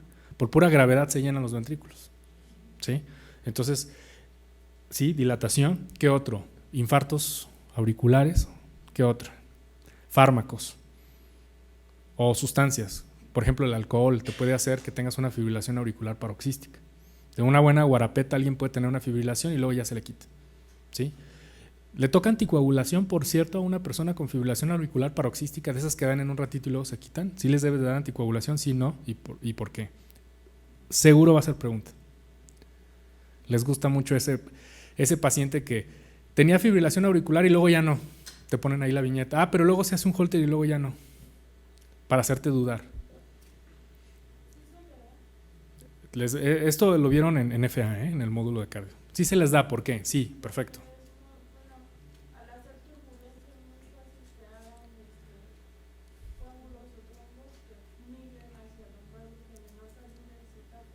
Sí, de acuerdo, pero te quieren hacer dudar porque te dicen, sí, pero ya no la tiene. O sea, sí la tuvo, pero luego le hicimos otro estudio y luego ya no la tiene. O sea, es paroxística. Claro, exacto. ¿Por qué? Porque un paciente que ha tenido un evento paroxístico de fibrilación auricular está en alto riesgo de tener otro evento paroxístico de fibrilación auricular. Entonces, un paciente si les ponen la viñeta clínica del paciente que tuvo FA, pero luego le hacen otro estudio y luego ya no tiene la FA, le toca anticoagulación. Igualmente que si tuviera una FA permanente. ¿De acuerdo? Entonces, eso es muy común que les pongan ese tipo de truquitos. O sea, les ponen la FA, que es una enfermedad bien común, pero les ponen una FA paroxística, así para hacerte dudar si anticoagulas o no. Entonces, tengan en cuenta eso. Bueno, pero ¿qué otras enfermedades? Pues la valvulopatía, la discinesia ventricular segmentaria, tumores cardíacos, por ejemplo el mixoma auricular, embolismo paradójico a través de un foramen oval permeable, probablemente también tenga una etiopatogenia ahí. Pero ¿por qué es importante asignar un mecanismo al infarto cerebral? Es decir, determinar la causa una vez que pasa la etapa hiperaguda. Bueno, pues porque el paciente, dependiendo de la causa, puede ser candidato a una o más de las siguientes estrategias. antiagregación con aspirina, antiagregación con clopidogrel o dipiridamola-aspirina, doble antiagregación, anticoagulación con warfarina, anticoagulación con nuevos anticoagulantes orales, endarterectomía carótida o colocación de endoprótesis. Es decir, no es aspirina para todos, ¿no? O sea, decir aspirina para todos sería como Bactrim a todas las diarreas, ¿no? O sea, eso es absurdo. ¿Sí? Entonces, eso es algo muy, muy importante que se deben tener en la mente. Bueno, y esta parte me la voy a pasar un poquito. La mayoría de los infartos cerebrales ocurren entonces en territorio de la arteria cerebral media. ¿Qué es esto? Probablemente recuerden sus clases de anatomía y verán que el territorio de la arteria cerebral media es esto. El de la arteria cerebral anterior es esto y el de la cerebral posterior es esto. Es decir, nosotros de solo ver la tomografía ya podemos decir cuál fue la arteria tapada, aunque no veamos la arteria tapada. ¿Por qué? Porque lo deducimos, es evidente. Por ejemplo, si nosotros vemos un infarto y un pie totalmente negro, acartonado, con piel de papiro, es decir, ese pie está totalmente infartado, obvio no se le tapó una coronaria, ¿verdad? O una carótida, pues es obvio. Pues el cerebro es igual, o sea, si el infarto está aquí, obvio no es la cerebral anterior, es la cerebral posterior, así de simple. Probablemente también ya vieron esto, la circulación, el polígono de Willis básicamente tiene esta función, lo que decíamos, tratar de compensar cuando haya oclusiones en un lado del cerebro. Entonces, el sistema anterior o el sistema carotidio lleva sangre al 80 al 90% de todo el tejido cerebral y la parte posterior, el sistema vértebro-basilar, del 10 al 20%. ¿De acuerdo? Recordarán ustedes que este es un esquema de las arterias carótidas, esta de las cerebrales medias, esta de las cerebrales anteriores, cerebrales posteriores, arteria basilar y arterias vertebrales. No les van a preguntar la anatomía vascular cerebral, afortunadamente. Entonces, pero sí, es probable que les pidan, bueno, ya que estás muy entrado, así la última pregunta del caso ¿y qué territorio vascular consideras que fue el afectado? Allí sí te lo pueden preguntar. ¿Sí? ¿Por qué? Porque así como que, bueno, nada más para generar, recuerden, las preguntas que les van a hacer es para generar diferencias, para que no haya mucha gente que saque exactamente la misma calificación, porque eso complica para la selección. Por ejemplo, si 100 personas sacan exactamente 60.6, ¿a quién eliges? ¿Sí? Entonces necesitan variabilidad y la variabilidad se obtiene con preguntas difíciles. Por eso tienen que poner atención a los detalles. Entonces, este concepto nos lo robamos de los cardiólogos. Los cardiólogos sabían ya desde hace mucho tiempo que el infarto cerebral tiene varias zonas. Una zona central, que es la zona que ya se murió, o sea, la zona infartada, que ya no se va a recuperar, y zonas más periféricas que se llama de penumbra isquémica. ¿Qué es eso de la zona de penumbra isquémica? Son zonas que todavía no han muerto, porque todavía tienen algo de energía, porque todavía el intercambio iónico está mantenido por la bomba sodio-potasio tepeasa, ¿sí? Todavía no mueren por necrosis. Entonces, ¿cuál es el objetivo en neurología vascular? Salvar este segmento de penumbra isquémica. Así como los cardiólogos les dijeron, el objetivo de reperfundir un paciente con un infarto del miocardio es salvar esa zona de penumbra isquémica. Pues el cerebro es igual, y ese concepto nos lo robamos de los cardiólogos, es decir, nosotros tratamos de salvar esa zona de penumbra isquémica. Evidentemente esa sombra de penumbra isquémica va en virtud del tiempo después de ocurrido el infarto. Entre más nos tardemos, más probabilidades hay de que el infarto sea más grande, o sea, por lo tanto, menos probabilidades hay de salvar al paciente. El tiempo es cerebro, time is brain, dice un aforismo. ¿Por qué razón? Porque se pierden casi 2 millones de neuronas por minuto transcurrido después de un infarto cerebral. 2 millones por cada minuto transcurrido, lo que representa 14,000 millones de sinapsis perdidas. Es decir, se envejece 3 semanas por cada minuto sin reperfundir el cerebro. Le estás dando déficits de viejitos a una persona que podía probablemente tener una recuperación funcional ad integrum. Entonces, esto es muy importante. 2 millones de neuronas por cada minuto. Esa es pregunta de examen de consejo para nosotros los neurólogos, pero a ustedes lo más probable es que no les pregunten ese grado de detalle. Pero es interesante saber, ¿no? ¿Cuántos millones de neuronas se pierden por cada minuto que dejan de recibir sangre? Bien, solo un 24% de los pacientes mexicanos con infarto cerebral arribó en menos de 3 horas y estimamos que un 33% arriba en menos de 4.5 horas. Entonces, en teoría, un 33% debió haber recibido trombolisis, porque recuerda que el periodo de ventana para recibir trombolítico, el único trombolítico aceptado para reperfundir el corazón, ¿cuál es? Para corazón tienes varias opciones, ¿no? Tienes alteplasa, tecneteplasa, streptokinasa, ¿sí? Y en cerebro solamente uno puedes usar. ¿Cuál es? Alteplasa. Entonces, si les preguntan y les ponen ahí streptokinasa, ¿con qué lo trombolizarías? Debes de contestar, sí o sí, alteplasa. Entonces, fíjense, en México, el 33%, es un tercio de los pacientes llega en periodo de ventana. ¿Y sabes a cuántos trombolizamos? A menos del 1%. ¿Por qué? ¿Quién sabe? Miedo, porque el paciente llega a tiempo, un tercio de los pacientes llegan a tiempo para que los trombolicemos. Pero, o no hay imagen, o es que con nosotros los exámenes se mandan a no sé dónde, entonces regresan en 3 horas, entonces yo cómo voy a saber las plaquetas, los tiempos, si la glucemia, etcétera, etcétera. Entonces, o el tomógrafo, sí, pero el tomógrafo está aquí a 2 cuadras, entonces hay que hacer una hoja para poder sacar al paciente, porque pues si no, en trabajo social nos van a sacar los ojos y andamos nomás sacando así los pacientes, tenemos que hacer una hoja, y bueno, dame chancita de ahí, ahorita que tengo un tiempo hago la hoja y la firmo, entonces se va pasando el tiempo, ¿no? Pura burocracia. Entonces finalmente menos del 1% de los mexicanos se tromboliza, lo cual es una verdadera tristeza. Bien, ¿se puede diagnosticar el infarto cerebral desde la casa del paciente? Sí, en otros sistemas más avanzados, de salud más avanzados, en nuestro país se han hecho muchos esfuerzos, sin embargo todavía no como queremos, de tal forma que muchas veces el diagnóstico de enfermedad vascular cerebral hace el paramédico, que va por el paciente. En otros lugares como los Estados Unidos se utiliza esta escala que se llama escala de Cincinnati, ¿sí? Que ahorita vamos a ver qué significa. La escala Cincinnati básicamente se fija en 3 cosas. Paciente no se comunica normalmente, o sea, tiene disfagia o afasia, tiene asimetría facial, o sea, la boca chueca y la cara chueca, y tiene caída del brazo, si le pides que los eleve. Entonces, estos 3 datos son de alta probabilidad de EBC, sobre todo si ocurrieron de manera súbita.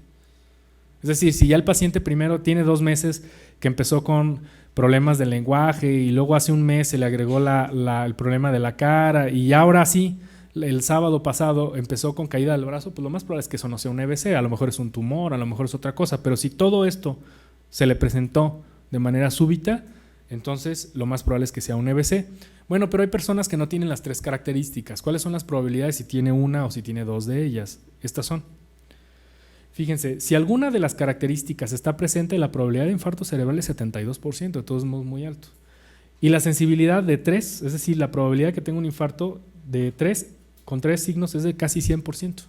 O sea, del 100% lo estoy cerrando, con una especificidad del 88%.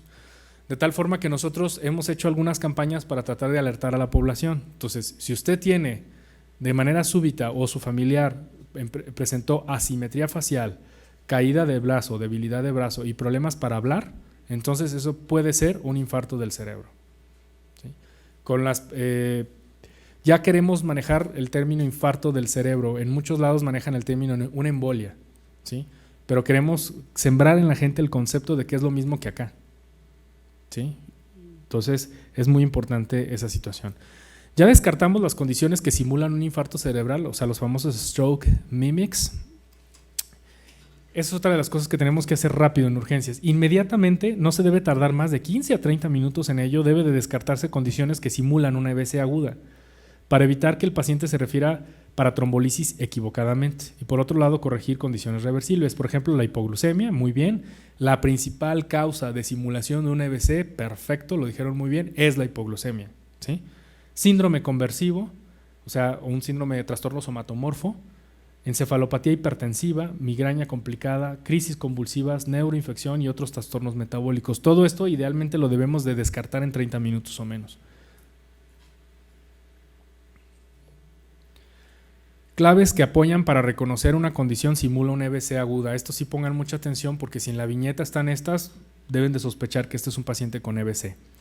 Hallazgos neurológicos sin patrón focal, o sea, esto es para descartar un EBC. Si el paciente no tiene un patrón focal, sino es más bien generalizado del sistema nervioso central, es decir, por ejemplo, nomás está somnoliento, pero mueve igualmente bien ambos lados del cuerpo, no tiene problemas visuales, no tiene problemas sensitivos, es nada más que está somnoliento, eso difícilmente va a ser un EBC, ¿sí? Manifestaciones que no corresponden a un territorio vascular, por ejemplo.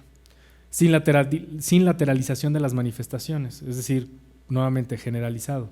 Domina la depresión de la conciencia, cefalea, hipoglucemia, es decir, neuroglucopenia, historia de epilepsia o de convulsión reciente, fiebre, taquicardia, hipertensión muy importantes. Todas ellas son condiciones que descartan al EBC o que le restan probabilidades, ¿sí? Entonces estas claves no son infalibles, pues puede haber pacientes con infarto cerebral más hipoglucemia, los hay, ¿sí? Entonces, ¿qué tienes que hacer si tu paciente tiene hipoglucemia? Y eso lo puedes detectar con una glucemia capilar, ¿no? Con el famoso Dextrostix, que ya ni la marca Dextrostix usamos, pero así le decimos. ¿Qué tienes que hacer? Si le falta azúcar, ¿qué haces? Pues le das azúcar. Entonces le das una glucosada. Y si después de la glucosada no recupera el déficit neurológico, entonces, caramba, era un infarto cerebral más neuroglucopenia. Ese escenario es improbable, pero puede presentarse. Entonces, en medicina sí somos de simples, ¿no? O sea, le falta azúcar, ¿qué haces? Pues le das azúcar. Oye, le falta agua, está deshidratado, ¿qué haces? Pues le das agua, ¿no?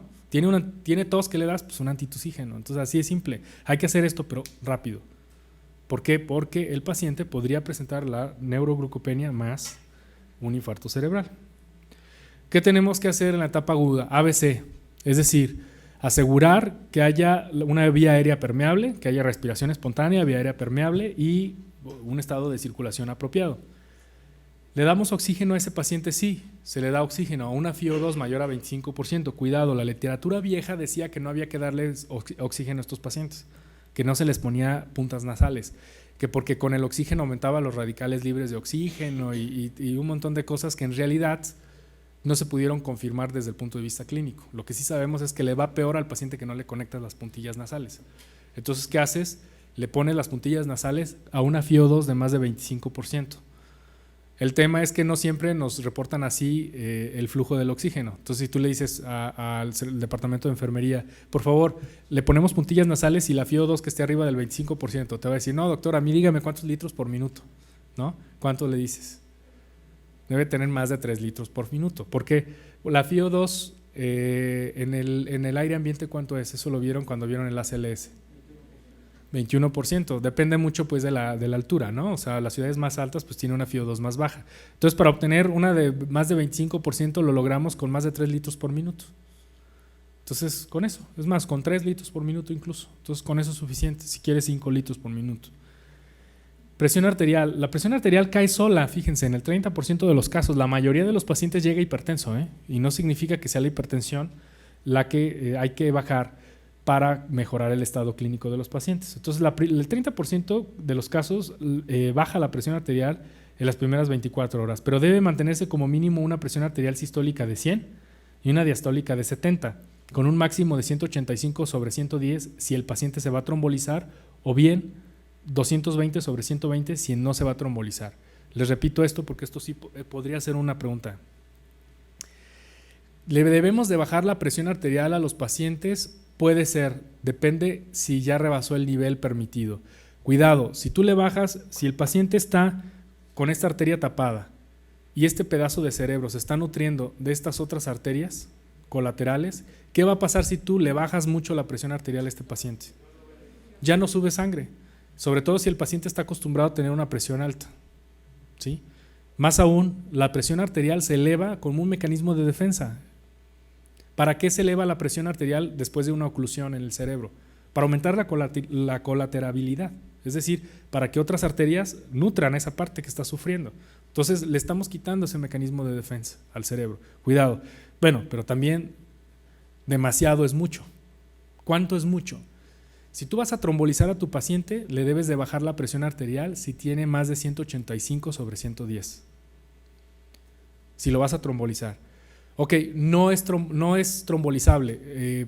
Cuidado, porque también les gusta poner en el ENARM un caso de un paciente que llegó después del periodo de ventana y te dicen, la pregunta es si le tienes que bajar o no la presión arterial, ¿sí?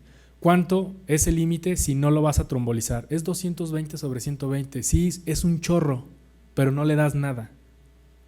O sea que si tu paciente tiene 200/100, doctor, ¿le ponemos un nifedipino sublingual? La respuesta es no, porque le vamos a hacer el infarto que era así, se lo vamos a hacer así. ¿De acuerdo? Cuidado, es relativamente frecuente ese casito en el que les dicen, pero tiene 200/100. y te ponen así un caso así con una presión arterial que se te antoja y dices, no, pues un captopril sublingual, ¿no? O sea, algo, ¿no? Para bajarle la presión. Cuidado, no. Es 220/120 en los pacientes que no vas a trombolizar. Si va a recibir trombolítico, evidentemente una presión muy alta puede generar hemorragias. Entonces lo que tienes que hacer es bajarle la presión arterial, pero a menos de 185/110. ¿Cuánto? ¿A llegar a dónde la presión arterial? A eso, a 185/110. O una presión arterial media de 130. Es decir, vamos a suponer que sí vas a trombolizar a tu paciente.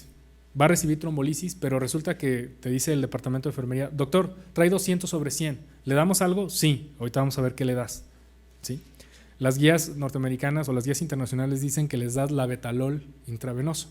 El problema es que eso no se vende en México. Se vende labetalol, pero oral, no intravenoso. Entonces nosotros le ponemos nitroprusiato o nitroglicerina.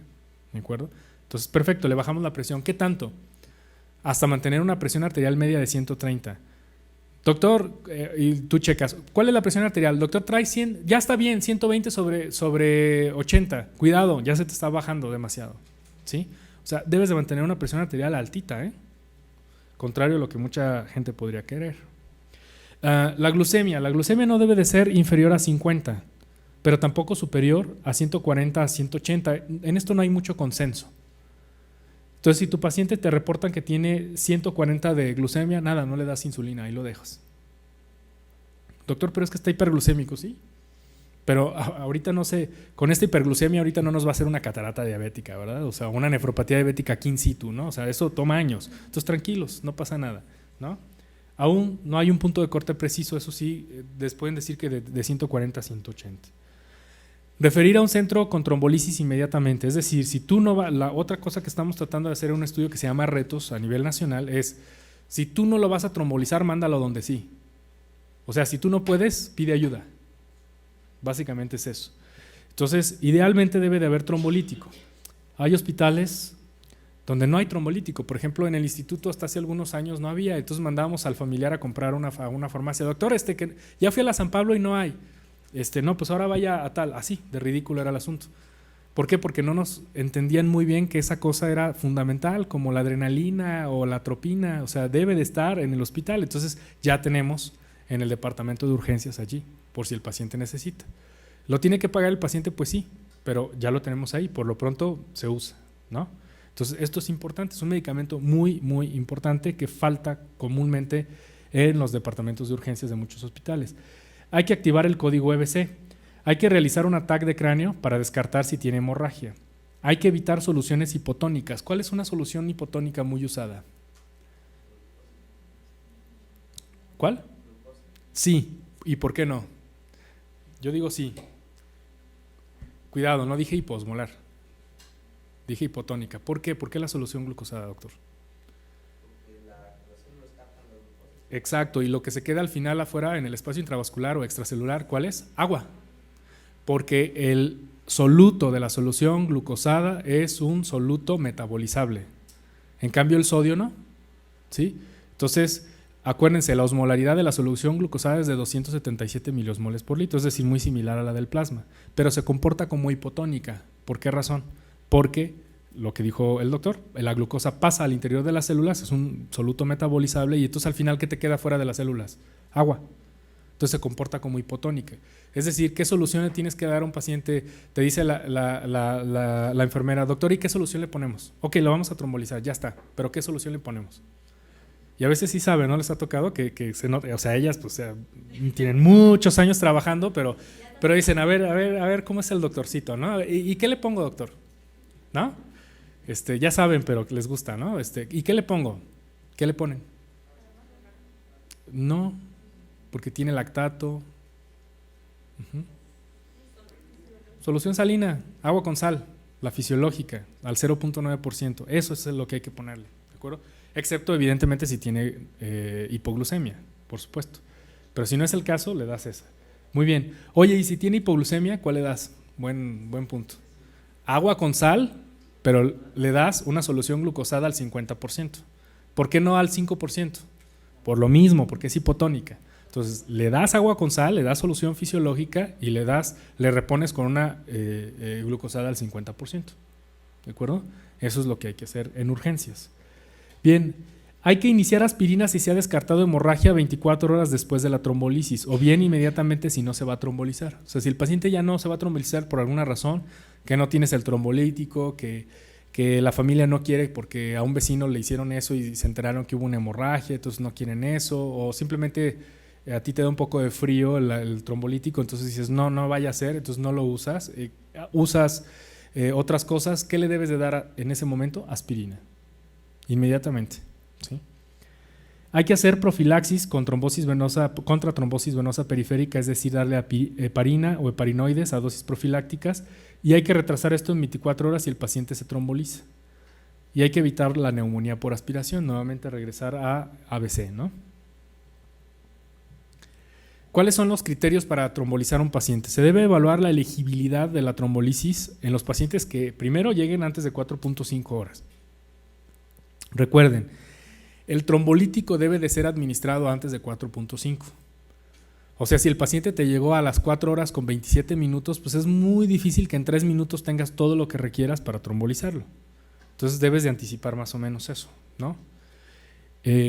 Si no, tienes que dialogar con la familia para ver si ellos aceptan los potenciales riesgos. Es decir, a ver, llegó a las 4 horas. Solo tenemos 30 minutos para hacer todo lo demás. Resulta que no hay el trombolítico. Es el hospital de la risa. No hay trombolítico en urgencias, ¿sí? No hay manera. Entonces tienes que mandar a la familia a la farmacia, ¿sí? Y la farmacia más cercana está a 20 minutos. Dices, pues es que es 20 más 20, o sea, son 40, ya se le va a pasar. Mire, está esta situación. Y si la familia te dice, no importa, acepto los riesgos y no hay otra contraindicación, puedes trombolizar. Pero solamente en ese escenario, ¿de acuerdo? La regla dice, no violes más de una contraindicación. Si hay una, puedes dialogarla. Pero si tienes más de una, la probabilidad de que te vaya a sangrar ese paciente o que no vaya a tener un beneficio, el trombolítico es caro, ¿sí? Y que haya invertido en eso es alto.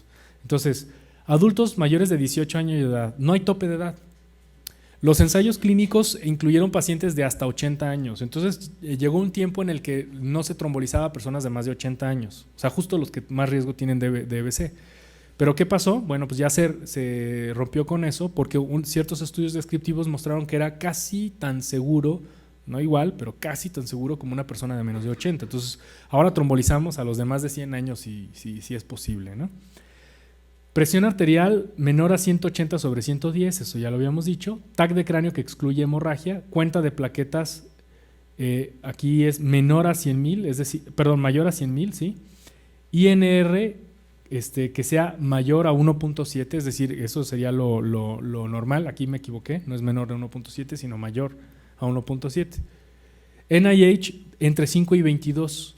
Menos de 5 puntos solo si existe afasia y más de 22 puntos es discutible. ¿Recuerdan que NIH tenía el paciente que les presenté? 25, exacto, y lo trombolizamos. ¿Por qué? Porque era la única violación que tenía y porque la esposa nos dijo, no importa. Es posible que no haya una mejoría importante, no importa. Yo prefiero hacer lo que se pueda. Solo tenía esa violación, no otras violaciones.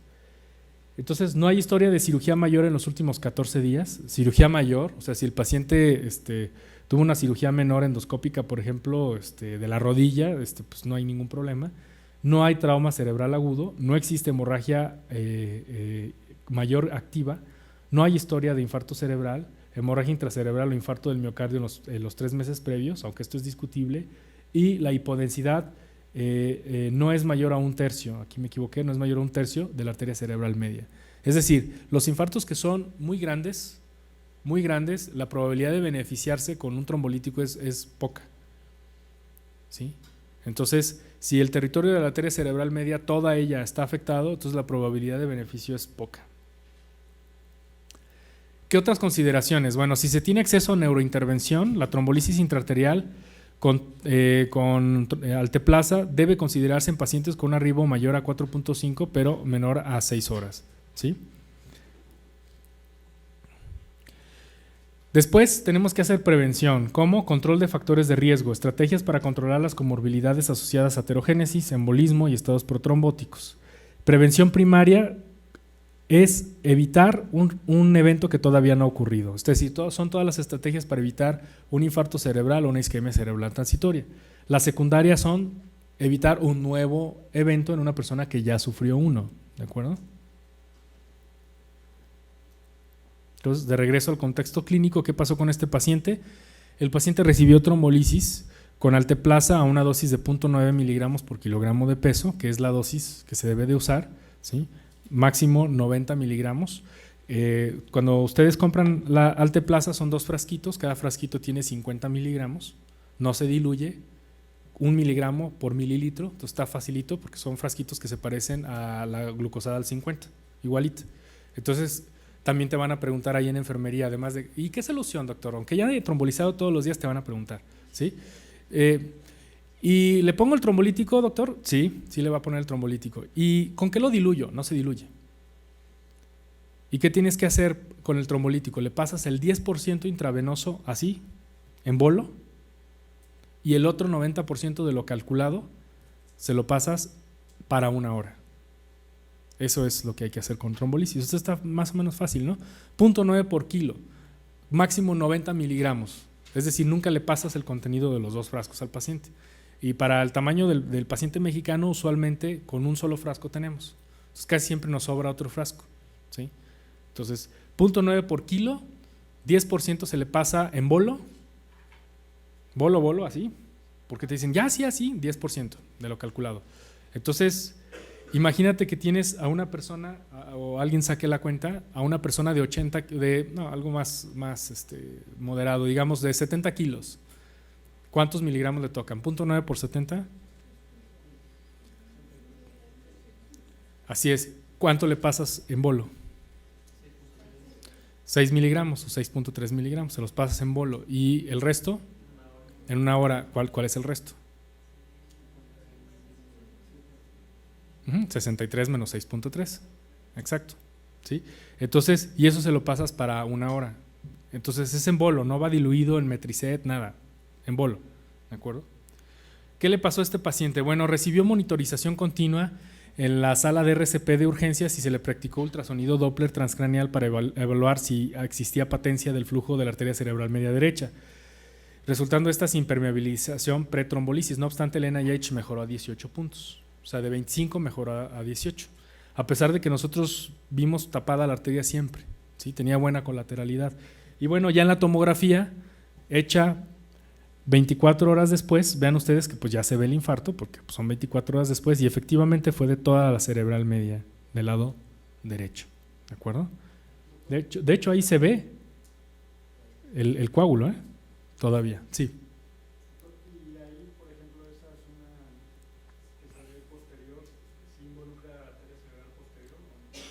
¿Cuál?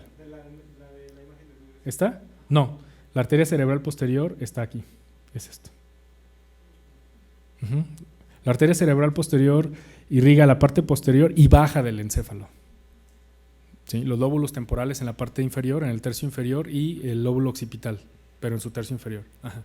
Siempre antes de hacer la tromolisis tiene que hacer la TAC para descartar hemorragia. Siempre. Sería ABC, ya que de la TAC, y si no es hemorrágico, trombolizar. Exactamente. ¿Sí? Entonces, la pregunta fue, ¿siempre debo de hacer TAC antes de trombolizar a un paciente? Sí. Sí, porque puedes trombolizar una hemorragia y eso es muy grave. O sea, eso es imperdonable. Sí, sí debes de hacer la tomografía. Bien, ¿la tomografía descarta hemorragia? ¿Lo trombolizo? Sí. Siempre y cuando no veas una lesión que sea un tumor, etcétera. Es decir, la tomografía debe ser prácticamente normal.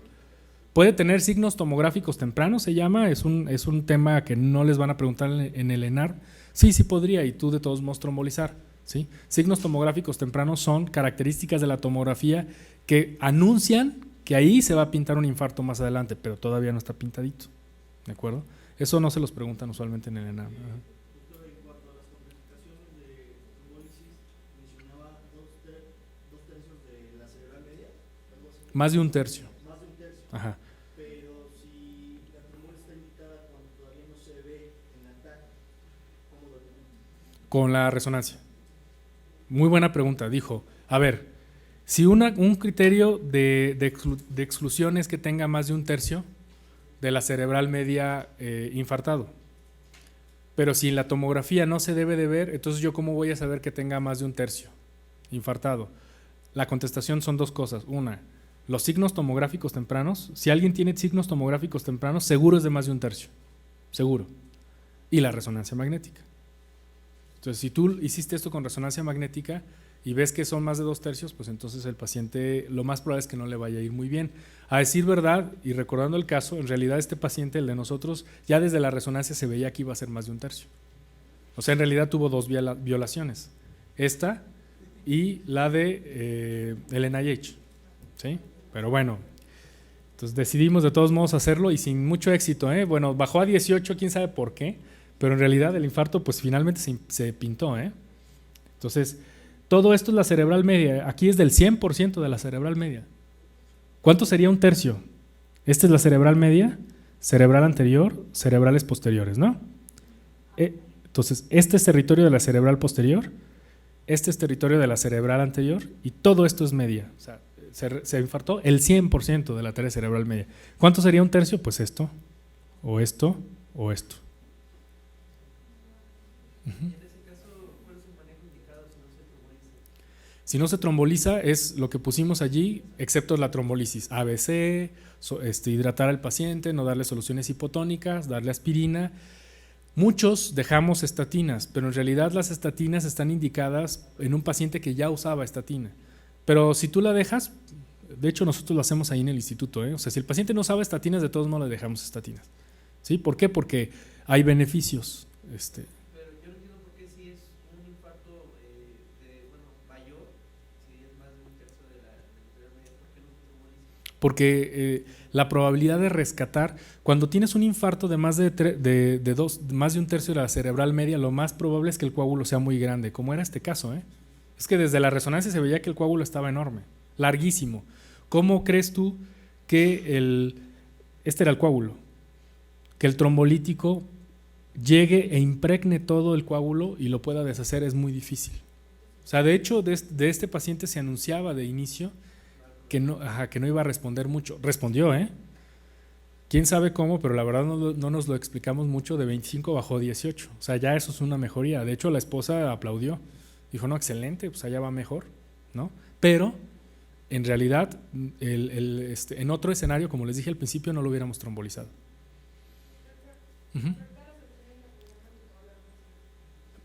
¿Solo en qué casos? Sí, ¿solo en qué casos? Entonces la pregunta es, ¿le pondríamos manitol? Solo si existe edema cerebral que implique deterioro y que el paciente vaya a recibir cirugía. Recuerden, el manitol, la única indicación del manitol es aumentar el periodo de ventana para que llegue a la cirugía. Porque recuerden que luego los efectos osmóticos del manitol se equilibran con unas sustancias que se producen en el encéfalo que se llaman osmoles o osmolitos idiogénicos, ¿se acuerdan? Entonces llega un punto en el que el cerebro equilibra esa osmolaridad de la solución hiperosmolar del manitol. Entonces, solamente si en las primeras 72 horas vas a someter al paciente a cirugía. Entonces, si hay edema cerebral, en este paciente de hecho lo hubo. De hecho, en este paciente se le aplicó manitol. ¿Por qué razón? Porque hubo edema cerebral en el día 2. Se empezó a deteriorar neurológicamente. Le hablamos a neurocirugía y dijo, sí, hay que hacerle craniectomía descompresiva. Por eso puse este caso, porque tiene muchas cosas que le ocurrieron. ¿Qué es craniectomía descompresiva? Trépano, se quita un pedazo de la calota que generalmente involucra parietal y temporal, hueso parietal y temporal. ¿Para qué? Para que el cerebro tenga para dónde hacerse. ¿Por qué? ¿Qué puede pasar? ¿Qué vieron en las primeras clases de neurología que puede pasar en un paciente con edema cerebral? Herniación. ¿Herniación de qué tipo? Puede haber herniación uncal. Hay varios tipos de herniación, ¿no? ¿Se acuerdan? Era herniación sulfalcina, herniación uncal y la más fea. Puede llamarse así, pero ¿de qué otra manera? Transforaminal. Exacto. Entonces, este paciente, eso es lo que ocurrió, sí.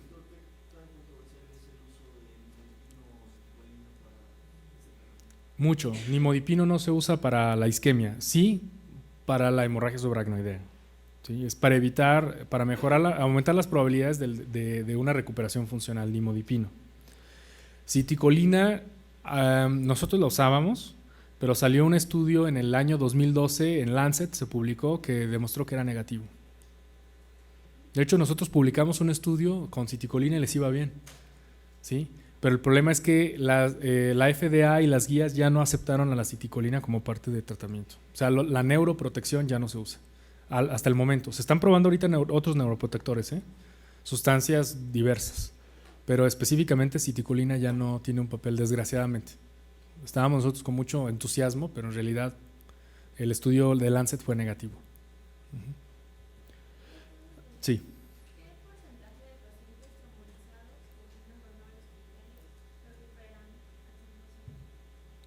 Una muy buena pregunta. La pregunta de su compañera es, ¿qué porcentaje de los pacientes que trombolizas recuperan al 100%? La probabilidad de recuperación así al 100% es baja, es menos del 5% de los pacientes que trombolizas, al 100%. Lo que estamos buscando con la trombolisis es reducir la discapacidad. Es decir, aumentar las probabilidades de que el paciente no quede con 6, es decir, que no se muera, y que no quede con 4 o 5 que son discapacidades severas. O sea, que quede con una discapacidad de leve a moderada, ¿sí? O sea, la probabilidad de recuperación ad integrum, o sea, 0 déficits a 30 días, es bajita realmente.